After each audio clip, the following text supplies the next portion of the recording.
Oh, you got her, dude. She's down. Let's go.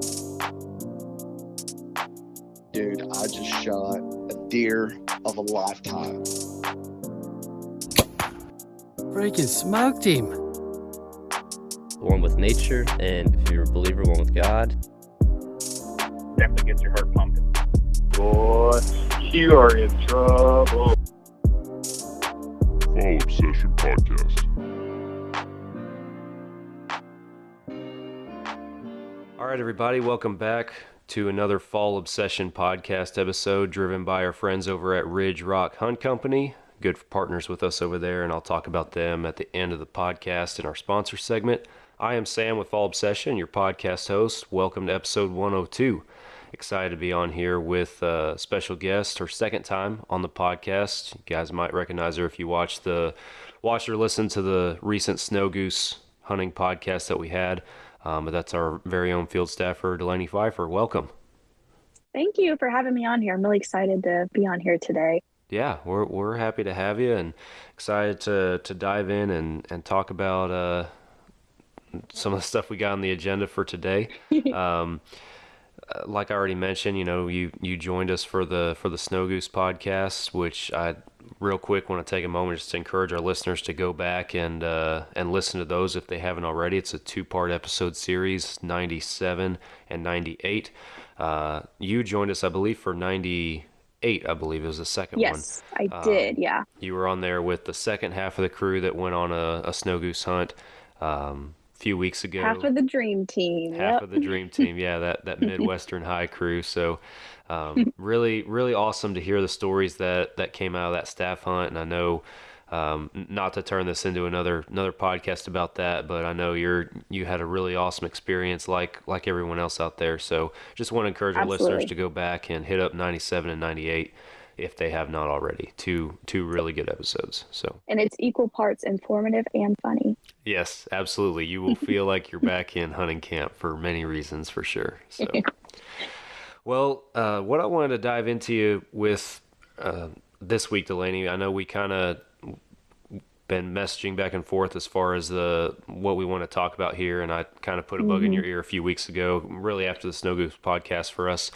to be able to talk about this, but wanted to talk about kind of just, I don't know the best way to summarize the topic, but just the huntress, if you will. Yeah. Being a female hunter in today's day and age, and I don't like the term industry really for the hunting industry. When I was making my notes, I thought the same thing. It's such an odd word to use, but what else do you use, I guess? Yeah, I mean it's more, I guess maybe lifestyle would even be a better better way to put it. But industry, I know we as Fall Obsession use that term a lot because we're a company and a brand in this industry.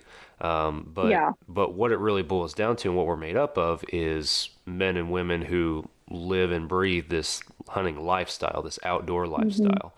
And I know since you joined Fall Obsession, we've been involved in several conversations where you've brought up, your one desire to inspire other women to get into hunting in the outdoors, which I don't believe that there's any shortage of them in all honesty. And I'm sure we'll dive into that here in a little bit. But anyway, that's kind of the sloppy introduction to what we're going to get into today. What we're going to dig into. Yeah, exactly. But the nitty gritty of it. Yeah, for sure. So the first thing, and I think the way that we'll kick this off, that having been said, with you wanting to inspire others yourself, let's start by talking about some of your inspirations, kind of as you've grown up, as you've gotten more involved in hunting in the outdoors.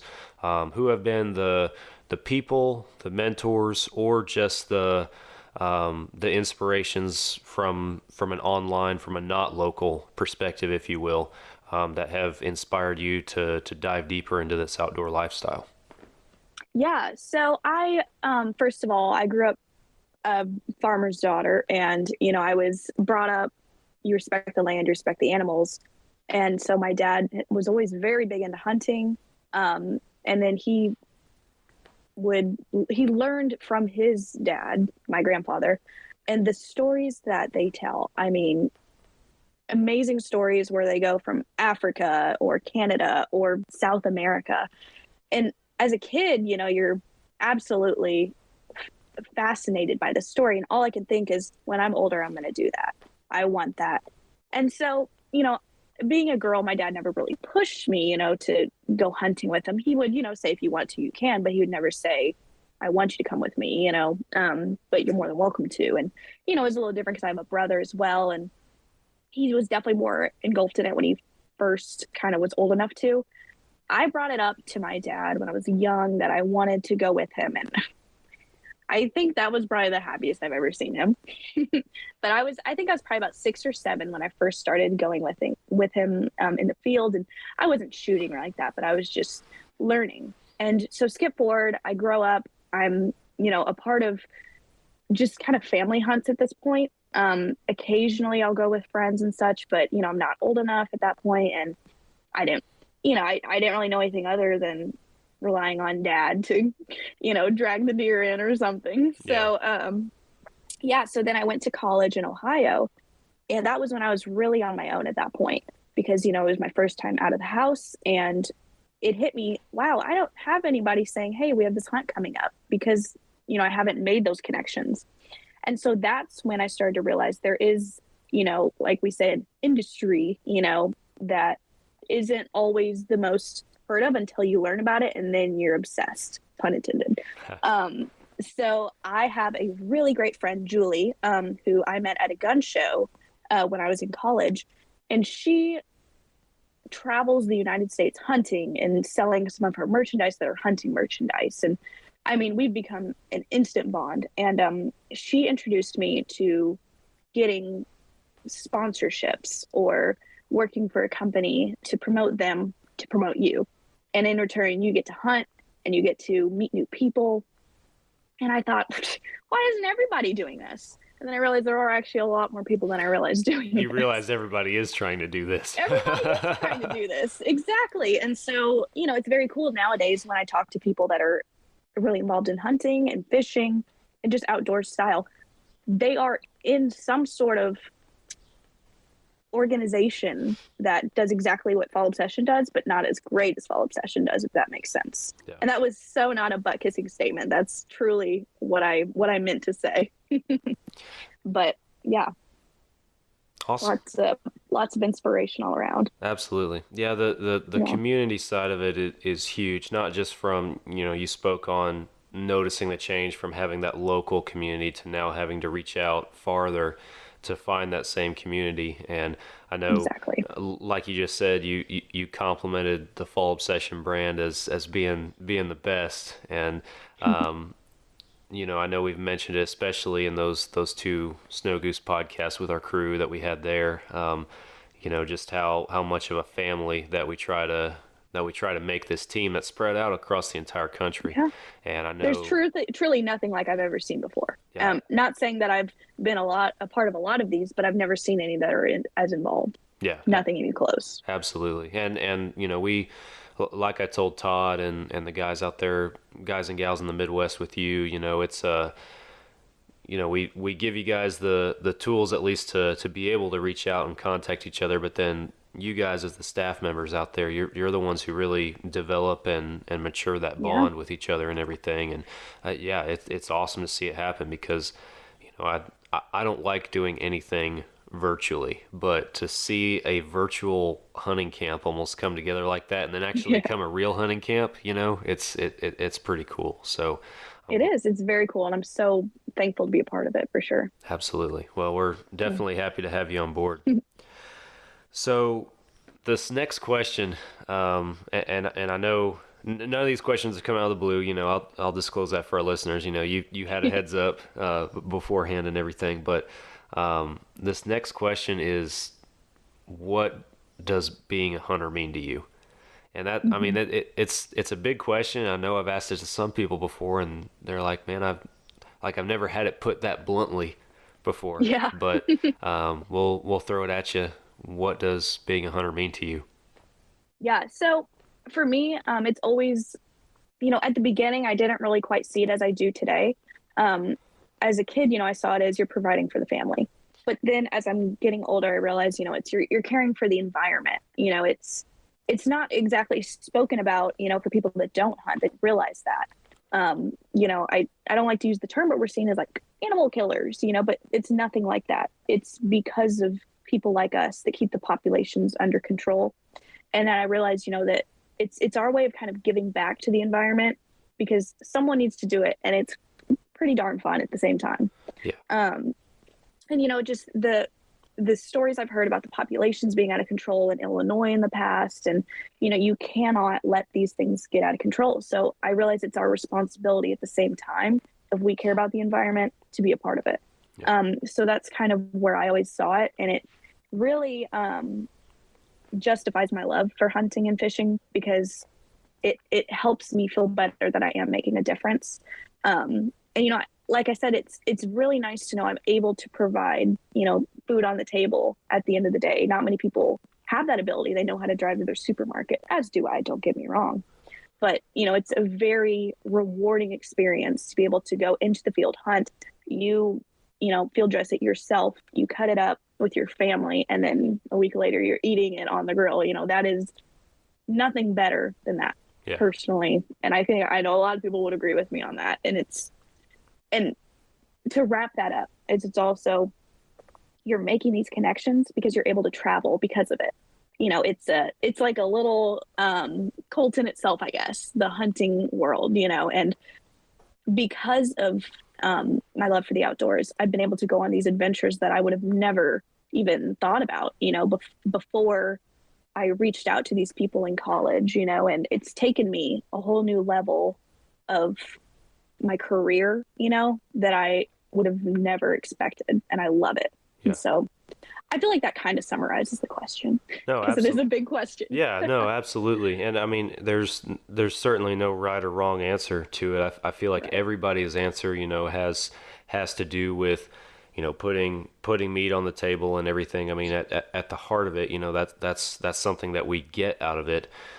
But it's, growing up as a kid, I can relate. Growing up as a kid, you're it's just something fun. It's something cool that you get to do and everything. And oh yeah, it tastes good. You get to understand the harvesting and the meat side of everything. But then as you get older, you learn more about the conservation side, as you alluded to, and everything like that. And like, wow, there's a point to this. Yeah. There is a point to this. And then that the only reason that these animals still exist in the first place is because of hunters. Like, hunters are the biggest conservationists and that kind of thing. So it's really cool to watch that understanding grow. And then so many other people can tack on the mental health and the mental therapy side of everything. And I know we've had episodes in the past with guests where we've talked more specifically about that, but it's good for so many things, and it means so many things to so many different people. It does. So it really does. And some people, that is their absolute sanctuary, is the quietness of watching the sun come up in the field. There's nothing like it. Yeah. And anyone that disagrees, I'm sorry, but that is literally the best feeling in the world. Oh yeah. Like you talked about getting to experience things you wouldn't get to experience otherwise. It's not just, going to places or seeing animals that, are not native to your home area or anything like that. It's more than that. It's getting to watch a Montana sunrise. It's getting to watch a herd of Missouri snow geese come flying in, or a flock. Excuse me, I misspoke. Yeah, flock. The best way I can really describe it is it's going to sound really cheesy, but it's you're one with the land. Like, you do not exist in that moment, and no animals are affected by you, and you get to watch them in their natural habitat. Yeah. And that is so much better than your local zoo can give you. Absolutely. Yeah, for sure. Yeah. So this next question, we're kind of getting more into the female hunter side of everything, the huntress. Why is it important for you to inspire other women to hunt and fish? Because you kind of talked about your inspirations to get into this thing and to be a hunter and an outdoors woman. And like I mentioned at the very beginning, it's not, I don't know that's necessarily there's a huge shortage of females out there who hunt, but at the same time, it's and not at the risk of sounding sexist. You see a lot of guys out there, going on the elk hunts and the backcountry hunts and stuff like that. Why is it important for you to inspire others? No, yeah, exactly. So I definitely understand how there is like a weird line of how do I make this not sound sexist? And the truth is, it's always kind of been a male sport, I guess. One would consider it. And that's fine. I'm not one to try and change that. But I think it's that much more inspiring to see that women are, really starting to get involved in it.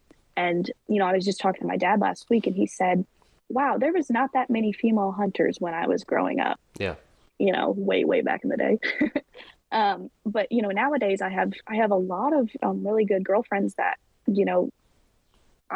you would see them walking down the street and think she's a girly girl, but it turns out she's actually in the backwoods on the weekends, and so I think that's just really important, that, be proud of who you are. Don't try to, act like you're someone you're not. And the reason I say that is because, in junior high and high school, I tried really hard to be girly, and, you can't fight. If you're a tomboy, you're a tomboy. Let it be. And I didn't discuss hunting, farming, fishing, anything, because that wasn't cool to me. And that is now today my biggest regret, because I think I could have, maybe back then inspired some of my friends to come with me, when I go with my dad fishing or hunting, and looking back, that my life has completely changed because everything revolves around now. What can I do for my environment? How can I spread awareness, that this is what hunters do? And so I think for like women, like why it's important to like inspire is because don't feel like it's a male dominated world if it's really not. There's a stigma, I think, an unspoken stigma that it's kind of maybe looked down upon if there's a woman on your hunting trip or something. And I'm here to say that none of that's true. I have always been welcomed any hunting trip I've been on, and I just, if anyone's like, any females listening are always thinking, I would like to make a platform on Instagram, but, I don't want people to judge me or make fun of maybe I said the wrong thing about this animal, or I didn't know my facts. Who cares? The only way to become someone in a world you want to become is to just do it. And on Instagram, I guarantee you, I've said so many incorrect statements so many times. And politely, people have messaged me and said, actually, that's not what that is. That's okay. And so I was pleasantly surprised by how calm and welcoming the men, but everybody in the outdoor industry are. So, don't be afraid to switch it up and post what you want to post, talk about what you want to talk about, and it's okay to be girly and be, knee deep in mud, at the same time. It's okay. And I think there's definitely a stigma that, if you like to hunt, then you're automatically not girly, I guess, I would like to say that is so false. Yeah. So, yeah, I mean, I think it's really cool that it's becoming a thing of beauty to be able to be, kind of a bad at the same time. Right. So, yeah, I think it's really great that it's becoming so much bigger than it has been in the past before me. And talking about that too, as far as the social media side of everything, because I know it's one thing to talk about I'm not going to make this about the censorship or anything that the hunting industry as a whole is facing right now on social media platforms, but more talking about just the persona, I guess, of different individuals. And this is applicable to anybody. It's not just, a huntress on there, but I think what really draws people in more than anything, one is quality content. That's a given, no matter what. Huge, it seems like. I mean, a page that puts out better just quality of content is obviously going to do better than somebody. And constant, for sure. Yes, and consistency too. Quality and consistency go hand in hand. And the other thing is just true information, or just being your true self. It's not trying to put on a a face or, you know, a show or anything like that. It's just, Exactly. it's just raw, for lack of a better term, you know. It's just, this It's exactly what it this is. is what it is. And unfortunately, with some of that in hunting in the outdoors, especially when you get into the really the messier post kill portions, you know, that's when social media typically seems to have a problem with that. But so kind of have to pick and choose your battles on that one. But still, just the you know, not trying to make it a show, you know, constantly and stuff, I think goes a long way too with just being your true self. Absolutely. So. Yeah. And, you know, not to dive in too deep into this, but there has been, like, I have noticed personally, sometimes the posts get more likes if you're a little more showy, you know, with your animal or something. And that's so not necessary. You know, there's so many women out there that I follow that, you know, they are happy to just show their animal and that's it. You know, that's the issue, I think, with people that aren't a part of the hunting industry. When they think of a woman hunter, they might think of something a little over-sexualized than it really is, you know, and I think that is really important. You do not need to, you know, show things you don't want to if you want to get noticed in that. And that's one thing that I really was very firm on when I started my platform, is I'm gonna show everybody what I want to show them, which is deer, squirrels, and fish. You know, anything other than that, I don't want a part of it. You know, and obviously other wildlife. But I think that that's a very big part. Is you gotta take it down a notch and respect yourself with what you post. Absolutely, yeah. Because that, and again, not to dive too far into it, but that one or the other attracts a certain crowd. So it does. You have to pick and choose your battles on that too. So, and before you know it, all your followers are bummed because you're only posting pictures of your animals, or vice versa. Yeah, so. Exactly. So, yeah. So, what would you say is the best way for other women to be able to set an example to others? And I know this might be even repetitive with some things that have already been mentioned, but you know, whether it's somebody who is just now getting into hunting, just now getting into the social media scene, or maybe has been doing it for forever and just wants to, you know, to up the online content game, you know, or whatever that might be. But, yeah. So I'm actually kind of in that boat, you know, of just, you want to be bigger, you want to be more. And, you know, the best thing I can say is don't be shy. When you see someone that's really inspiring, you think, wow, I like where they're going. I like their message. Reach out to them. Say, hey, what do you suggest? How are you to the level that you are? And, you know, they're never going to be rude to you, or they might not respond. But I mean, it's really great how women want to help other women and men. You know, you see a great profile, you let them know, I love your profile. You know, what do you suggest? And obviously they're going to tell you the same thing: quality and consistency, and hashtags. They work wonders. Yep. Yeah. That's what, man, that's what sucks too. And I know I said we're not going to dive into any of this or anything as far as the censorship and stuff, but I mean, yeah, that's what sucks. Unfortunately, in today's day and age with social media, you have to be able to play the game, you know, and that include that. Yeah. Obviously the quality and consistency, but then the hashtags, even the times of day that you post on certain days of the week. I'm telling you, algorithms are crazy. There are so many algorithms that are just like, yeah, if you want to excel, you have to know how to play the game, and it's crazy. You do. And, you know, my sister and I, we both really enjoy social media, maybe a little too much. And we kind of will text each other like, I didn't get any likes today, did you? Yeah, what's going on with that? You know, and we're kind of learning, oh, well, this time of day's better.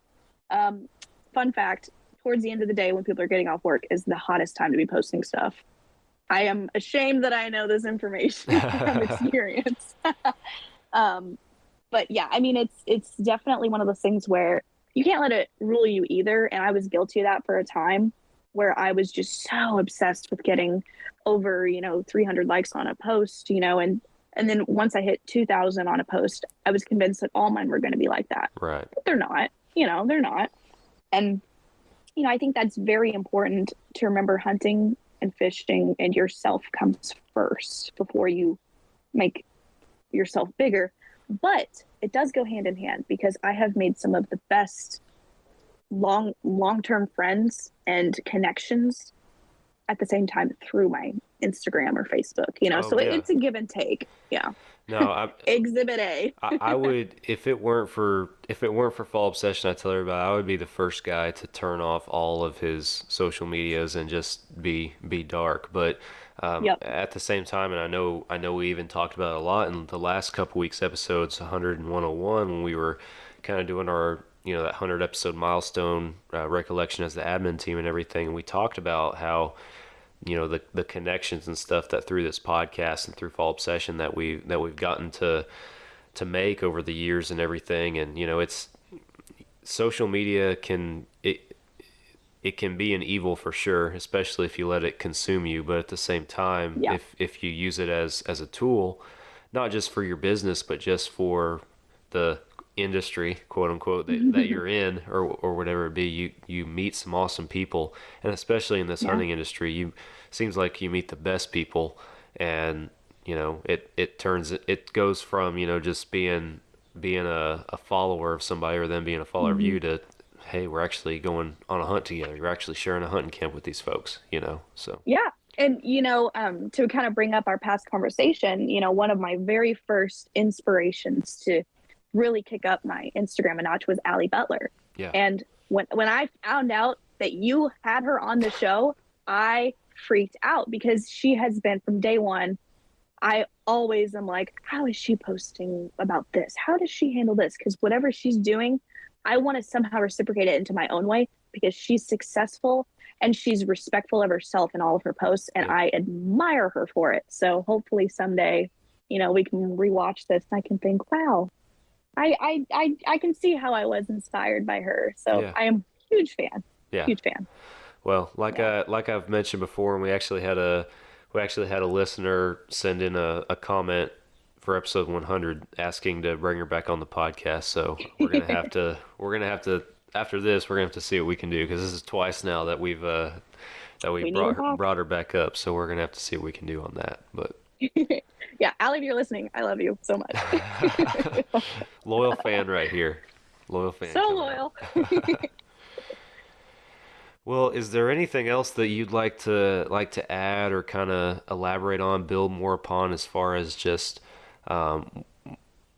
being a huntress in today's world, whether it's as far as lifestyle, the social media side of everything, hunting tips, whatever you guys, or anything else that you'd like to share?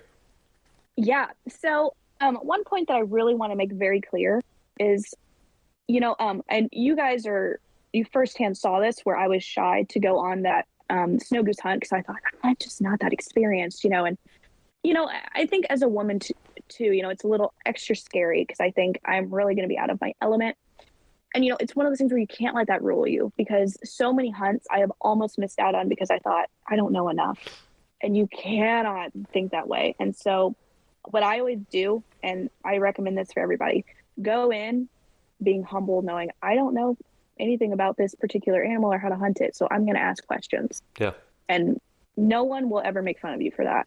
That is the biggest power you can give yourself, is being honest, saying, I'm here to learn. And I would really love to be able to tell my friends about what I learned when I get back, and that was so awesome to be able to go on like the snow goose hunt, and I can ask questions, and they might, looking back, sound really, really dumb, but I'm glad I asked, because otherwise I would have Googled it, and it's really, really important that you have a sense of humility, I guess, but at the same time know that, you're worth going on these trips and these experiences, and it's huge to take those risks. Yeah. So I always recommend that. Buy that plane ticket. If there's that one hunt you've been putting off because you think, I don't think I could do it. Yeah, you can do it. And it's going to be a great story later on. No, and I'll reiterate something that we've talked about recently, it seems like, on our podcast multiple times, is just like you're saying, taking that jump, not just for a hunt that you might be intimidated by because you lack knowledge or experience, but you know, a lot of people have in their mind this preconceived notion that, you know, hunting out of state or hunting big game, especially out of state like elk or mule deer stuff, is expensive. And granted, every hunt costs stigma. money, but I think that people have in their mind thousands of dollars when in reality a lot of hunts you can actually do for under $1,000. You can do in the hundreds of dollars instead. Absolutely. And I think that, and not to talk bad about social media or hunting shows or anything, but I think a lot of them have, you know, indirectly and unintentionally put this thought in folks' mind, you know, because you see guys or girls hunting these big, high fence, bougie, top of the line outfitters, you know, on the Outdoor Channel and stuff, and you know, it's like that's a dream hunt because I might only be able to ever afford that once in my lifetime, you know, as a blue collar guy or other person, you know, that's what you're thinking about. But in reality, there's so many, and we have tons of resources on our website for this too, but there's so many over-the-counter options or cheaper draw options that folks can look at across the country for all sorts of different species. And like your dream hunt might not be as far away as you realize for a lot of folks. So I encourage you to definitely to build on what Delaney said. I definitely encourage you guys to go out there and look into it a little bit deeper if you have a hunt like that you're wanting to go on, because and that's where you can use and that's where you can use social media as your tool. Yes. You know, if you see you know, for example, I saw some hunts that Allie Butler went on and I thought, man, that's cool, and I did some research. They're pretty affordable. It all goes into do your research and don't be afraid to reach out, like I said, because sometimes people might be like, oh great, another woman on the trip, we needed one more. And I know that sounds a little crazy to go on trips with strangers, but hey, that's how I got into fall obsession, you know, and obviously do it in a safe manner, but you will be surprised the connections you can make. And I've been invited on some amazing trips. Some didn't obviously end up coming to end, but you know, there's some really great opportunities out there. You just gotta ask them, you know, you're not going to be rude. Say, hey, I really like your field that you post about. Can I hunt on it sometime? You know, you never know. The worst they're going to say is no. Exactly. So. I was going to say just that. The worst they can tell you is no, and you're in the same boat you started in. So exactly. For sure. Well, Delaney, is there, before I have our closing questions that we ask all of our newer guests on the podcast, and I'll hit you with those before we end, but is there anything else that you'd like to talk about as far as the Huntress side of everything? I think we pretty much got it all, I would say, but I think what I really wanted to get out there, and I did, is do not feel the need to over-sexualize yourself to be someone in the industry. I think that is very, very big. And I don't think I could ever repeat that enough. It's so important to be professional and to represent yourself as someone you'll be proud of years from now. Exactly. Couldn't agree more. Mm-hmm. Well, I'll hit you with what we called them a long time back, our rapid fire questions. There's nothing rapid about these, but we've made a habit of asking most of our first time guests on the podcast these questions. I know you've been on an episode with us before with the whole crew on there. We didn't get into that because with that crew, that conversation would probably never end. So I'm gonna have to single out the Midwestern crew one by one to ask them these questions. That way we don't have a 5-hour episode. But the first question is pretty simple. What's your favorite hunting memory? And tell us a little bit about it. Okay. So I don't know if this technically qualifies as hunting because there was no actual hunting done at the end of the day. Okay. But it is, it is my favorite story. And my dad, it's like his bonfire story to tell, you know? So when I was probably 7 or 8, my dad took me doe hunting, in, I think this was in Indiana. It might've been in Illinois, but, we climbed up to the top of a, tree stand, and it was one of those old school ones. And, he let me sit on the actual seat, and he sat like where the your feet would go, and we had like a little unit.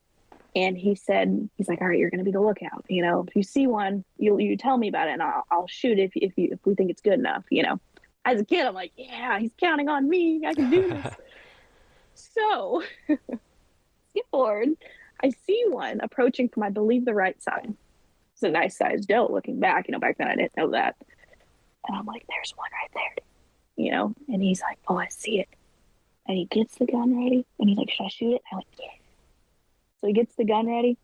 He clicks off safety.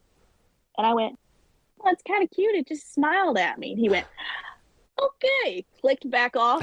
And he said, let's just watch the deer. So we spent the next couple hours just quiet up in the tree stand watching them go by. And as a kid, I thought that was the most special thing. Looking back, if that was my future kid, I would have said, you have got to be kidding me. But my dad and I are very close, so it's a good story to look back on, because I was so innocent, thinking, look at it, it's so cute. And he's thought, I don't want to be that monster in her eyes today. But oops.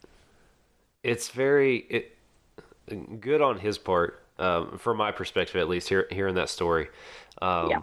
Because it's so important to get kids involved in hunting in the outdoors, and to give them a good taste of it, if you will. Exactly. For lack of a better term, you're trying to get a gauge on when, kind of where their head's at with this whole hunting thing and killing an animal. And I was telling him to shoot it, and I probably didn't even know what that meant at the time. Yeah, exactly. But that would have probably caused some serious mental scarring looking back. But I mean, he recognized that, and so he instead of taking the shot, he took the opportunity to, turn what could have been a life-changing experience for you, turn that into something that you would remember a lot more positively and stuff. And not saying that, eventually kids have to understand, yes, we are killing an animal and everything. Two other stories that go hand in hand with that come to mind are, I won't name names for this gentleman. He knows who he is, but his son, he took him hunting with him, and it was going to let his son shoot a deer, and the kid didn't want to shoot him, and dad was kind of pushing him to pull the trigger, and the kid he did not want to at all. He was adamant, I'm not going to do it. And his dad quickly realized the mistake that he made, just pushing him to that point on, you need to shoot. It wasn't his time. And his son to this day still enjoys going hunting, but he didn't want to be the one behind the gun, So, I mean, it's just, you have to, and I've had multiple conversations with his dad, and I consider him a friend and everything. And it's just it's something that he talks about and that he remembers as a father, as far as, it's learning for both parties. Yeah. He says, I tell other people this because, I don't want other people to make, this kind of mistake and stuff. Sure. And I think about my dad and everything. My dad, he didn't push me into shooting my first deer or anything like that. It was more on, if you're ready. And I hunted with him for a year, just being in the stand with him. And then I was like, yeah, I'm ready to go. I want to do it. And later that second year, I did kill my first deer. But I remember the first time he ever took me hunting, he shot a doe out in the field, and I was pretty excited, but I'd never seen a deer field dressed or anything like that. I was 6 or 7. That can be a lot. Yeah, I was 6 or 7 at the time. My dad had the forethought to be like, hey, if you want to stay back at the fence, me and Ken was his friend. Me and Ken will go out there and we'll field dress it, and then we'll bring it back.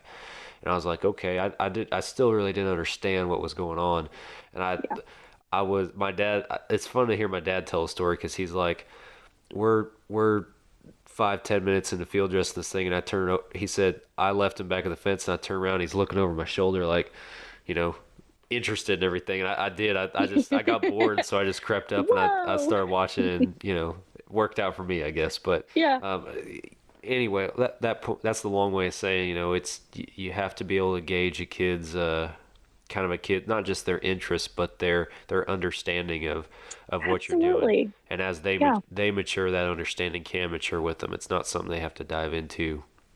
Exactly. And, my future kids, God willing, if they want to go hunting, it's going to be the same thing. Baby steps, only what you're comfortable with. Yeah. Because, I think that can really, like you said, turn how someone feels about hunting, for the rest of their life. Yeah. And, I personally know someone who once accidentally injured a deer, never found it. And I don't really care much for hunting anymore. It's all about, how do these experiences impact you? Is it worth that one kill, Yeah. And that's really big. And I think that's huge that, my dad was always so very clear, like, you are going to be taking this animal's life, but we will be eating it. They're put on this earth for us to eat, Right. And that was always very clear to me. But it was very much a different experience once I actually saw one get shot and field dressed. Yeah. It was a bit of a whoa, but then it was cool. So Yeah. I agree. It's a much a rip the Band-Aid off experience. Absolutely. Yeah. Yeah, and I will say too, for anybody who might be new to hunting, whether you're a kid or an adult, whatever it might be, you have not truly hunted until you have missed or made a bad shot and potentially not recovered one.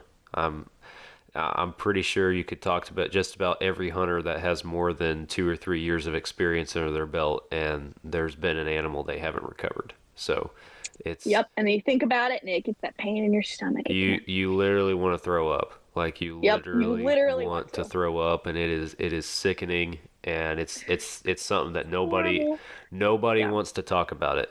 Nobody wants to talk about it, but I'm pretty sure most everybody could raise their hand in that it's happened to them. So it's Absolutely. And now on a lighter note, I have a mini story that involves bow fishing. I'll be quick on this one, I swear. No, you're fine. So so you know how the team is going to be coming over this summer for bow fishing. I thought, what more appropriate than to tell this story? So 2-3 summers ago, pre-COVID, I was bow fishing in my dad's friend's farmland over in the river bottoms, and the floodwaters get to insane levels, like where the farms are basically lakes at that point. Anyway, once the water starts going down, you would not believe the amount of carpet you would see in there. Occasionally gar as well, but I mean, insane amounts. So it's wonderful target practice because, I mean, they're kind of in this giant pond, And so I thought, I go bow fish over there by myself. And I was still fairly new at bow fishing. I was, I think, still in high school, maybe. So it was probably more than 3 years ago. But my point is, I was a little more stupid back then. I was barefoot, in this farm field. Already mistake number one. And I ended the day with having my dad pull splinters out of my feet. That's not my point of the story, but don't ever go barefoot in a field, especially a muddy field. Lesson one, yeah. So yeah, lesson number one: do not do as I do. But my cat's trying to play with my my phone stand. Not the first animal on the podcast. yeah. I've seen some of the furry friends you guys get on there. Yep. But anyway, so so I was getting ready to put my arrow in, and I saw one coming real close to me, and I thought, I'll take a shot on that one. So I quickly put it into its notch, and I pulled back, and when I released, it was just a bad I don't remember what I did wrong specifically, but it was bad. And it just smacked the fish. Like, it didn't even pierce it, just smacked it real hard on the butt, basically, of the fish. And I was like, darn, I missed. I swear to you, this happened. It made a complete 360 or 180, came around out of the water into the mud and bit my foot. A carp. No kidding. To this day, I have never heard any similar stories. I mean, I was running backwards, and this thing was right at my foot. What? And I know it was a carp because I ended up shooting it because it was coming right at me. And I actually, in that article I have about bow fishing, it's in the picture. That's one of them. And I can honestly say the bites don't hurt. It just will startle you because it's pretty much just gum. That's self-defense But I against mean, the fish. what are we putting in our water? Holy cow. I don't even know what I do. I've never heard of that happening. Holy cow. It absolutely bizarre. Absolutely. But not to scare anybody off from bow fishing. It was more funny than it was scary. Yeah, it's not common for fish to come out of the water and attack you. So And I mean, it was like swimming in this thick mud, and then obviously it couldn't go any further when I found. But it was a very much a what just happened experience. wow. Yeah. So That is crazy. yeah. All right, well the next question on our closing questions, your top bucket list hunt or hunts that you have not gotten to do yet. I've got the list ready for that. Big piece of paper, all right. Very large. That's actually just 3, I swear. I am very blind, so the font's very large. So I would say my top picks, and Fall Obsession is very much influenced by this. First of all, you guys got me very excited talking about the wild boar hunting in Texas from a helicopter, perhaps. I mean, how cool would that be? So, number 1, I'd say, is helicopter boar hunting. Awesome. Preferably with a machine gun. Not sure if that's legal. Oh, that'd yeah. be cool. Yeah, you can do it down here. Oh, it is? All right, on my way. And then the next one would be elk hunting out west. Not really any place specifically. I would just really love to elk hunt. I would, however, from the stories I've heard from all my hunting friends, bring a friend or a really nice backroading truck, because I've heard that lugging those things through, the fields and mountains is the worst thing ever. Oh, yeah. So the work starts after the hunt. Yeah, no kidding. Especially when it's like, how many times the size of a deer that I'd be used to. Oh, yeah. Whew. So being prepared on that one. Yeah. And then the last one is bear hunting in Canada. That I have a coworker. He'll be so happy that I mentioned him. His name's Scott. He tells me his stories about bear hunting in Canada, and I mean, I'm just fascinated by these. The idea of being able to, first of all, go out of the country, I guess, so to speak, not same continent, but to be able to, hunt something that's definitely not native to your area. Because I'm in southern Indiana, we don't really get bears that I'm aware of. And I think that would just be a really neat experience. Definitely would mount that thing and put it right by my front door. Absolutely. Yeah. That's awesome. Yeah, I always enjoy getting to ask folks that question and everything, because there's always similarities, and then there's always something unique about their list too.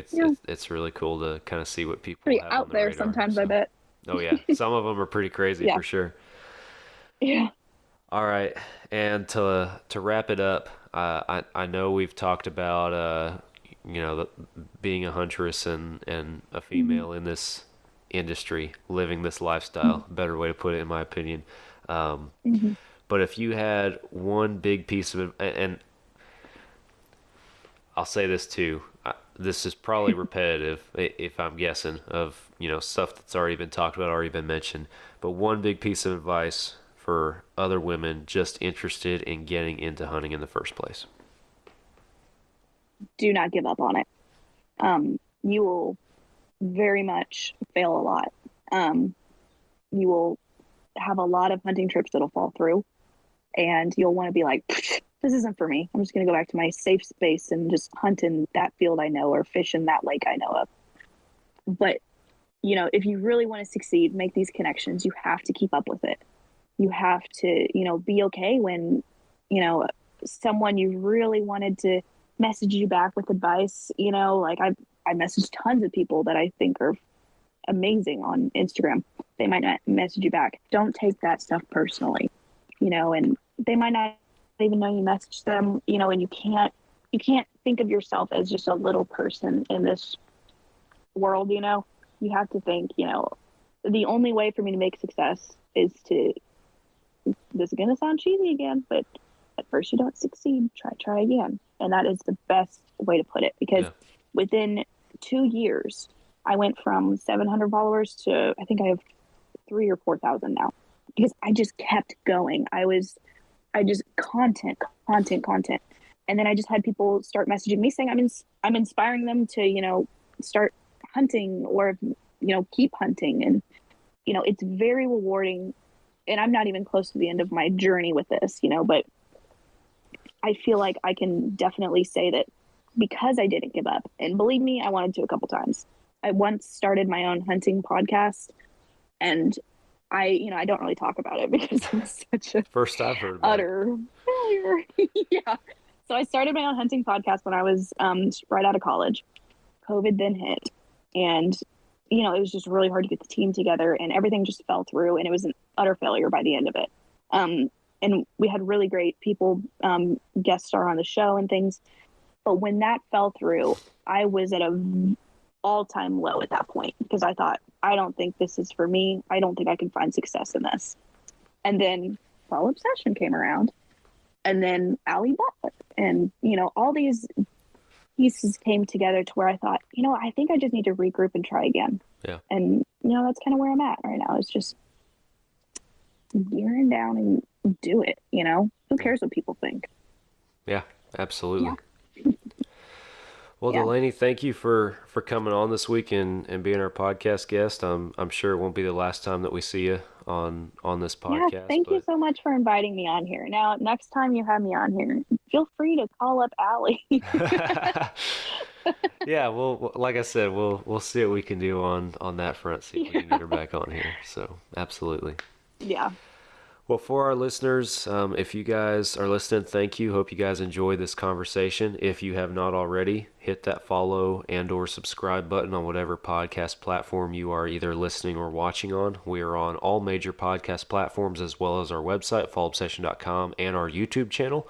Be sure you go subscribe to that YouTube channel. We post multiple new videos a week, and we got some more cool stuff in the works. So be sure that you check that out. Follow Obsession on social media, Facebook, Instagram, Twitter, and also on the Go Wild app, which is a censorship-free app for hunters and outdoorsmen.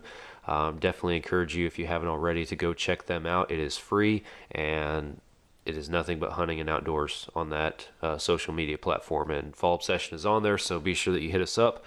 Website, fallobsession.com. That's where you can find all of our content, articles, educational content, wild game recipes, video series, podcasts, other forms of media. We literally, at this point, have covered hundreds of different types of topics in whatever form they might be on that website. Also, our gear reviews, can't even talk now, are great on there as well. So go check them out, as well as our apparel.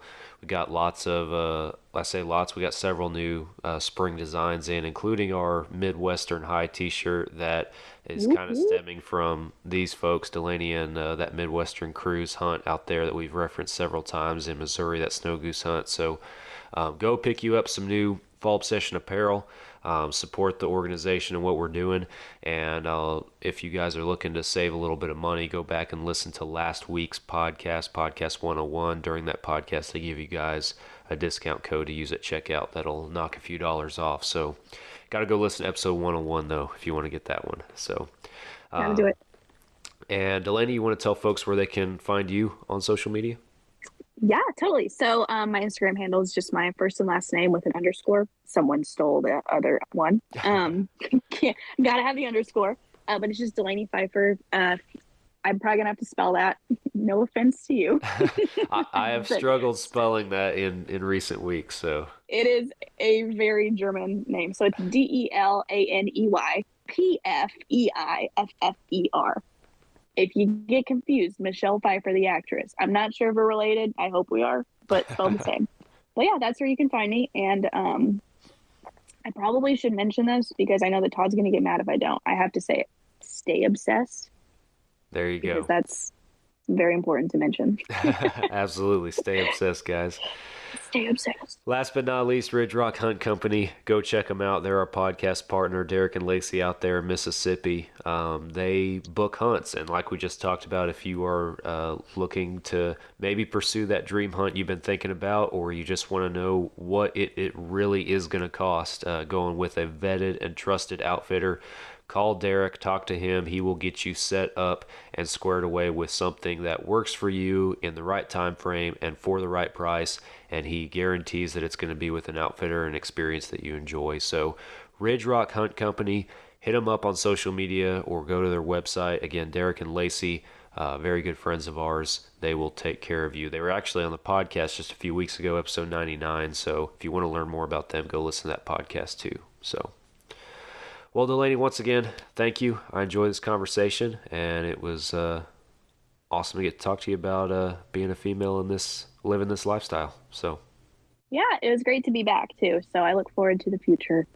Absolutely. So, thank you. We'll get you and that Midwestern crew back on here for another good time one of these days. So. Oh yeah, we bring the good time.